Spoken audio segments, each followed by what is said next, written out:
অসীম মেহেরবান এবং বিশেষ করুণাময় তিনি, যিনি রহমান এবং রহিম। রহমান রহিম আল্লাহ পাকের দুটি গুণবাচক নাম। রহিম অপেক্ষা রহমান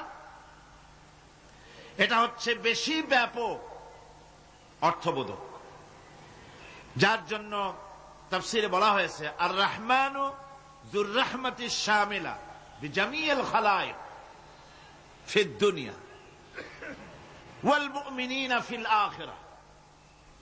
অর্থাৎ রহমান তিনি, যিনি এমন রহমতের মালিক যা বিশেষত গোটা বিশ্বের সমস্ত মানুষের জন্য প্রযোজ্য। আর রহিম হচ্ছে শুধু কিয়ামতের দিন পৃথিবীতে রহমান তিনি দয়াবান পৃথিবীর সমস্ত মানুষের জন্য এবং কিয়ামতে শুধু মুমিনদের জন্য। রহমান কিয়ামতে শুধু মুমিনদের জন্য। আর রহিম হচ্ছে আর রহিম যুর রাহমাতি শামিলা লিল মুমিনিনা ইয়াউমিল কিয়ামাহ। রহিম হচ্ছে শুধুমাত্র কিয়ামতের দিন আল্লাহ রাব্বুল আলামিন শুধু মুমিন লোকদের জন্য এই বিশেষ দয়া কিয়ামতের দিন করবেন।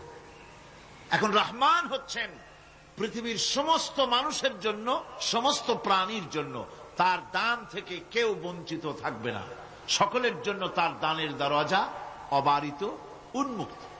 আল্লাহ রাব্বুল আলামিন এমন রহমান, এমন দয়াবান, এমন মেহেরবান, যারা তার ইবাদত করে, যারা তাকে স্বীকার করে, আল্লাহ বলে তাকে যারা সেজদা দেয় আল্লাহ পাক তাদেরকেও দেন। আর যারা আল্লাহকে অস্বীকার করে, আল্লাহ রাব্বুল আলামিনকে মানে না, তার গুণাবলী কি স্বীকার করে না, তার অস্তিত্ব স্বীকার করে না, তারপরেও আল্লাহ রাব্বুল আলামিন কোন নাফরমান বান্দাকেও রহমত থেকে বঞ্চিত করেন না। এই করুণাময় রহমান আল্লাহ পাক তিনি গুনাহগারদেরকে, যারা আল্লাহ পাকের ফরমাবরদারি করতেছে, তাদেরকে সকলকে আল্লাহ পাক সমানভাবে তার জিনিসগুলিকে তিনি দিয়ে দিচ্ছেন। এটা হচ্ছে রহমান।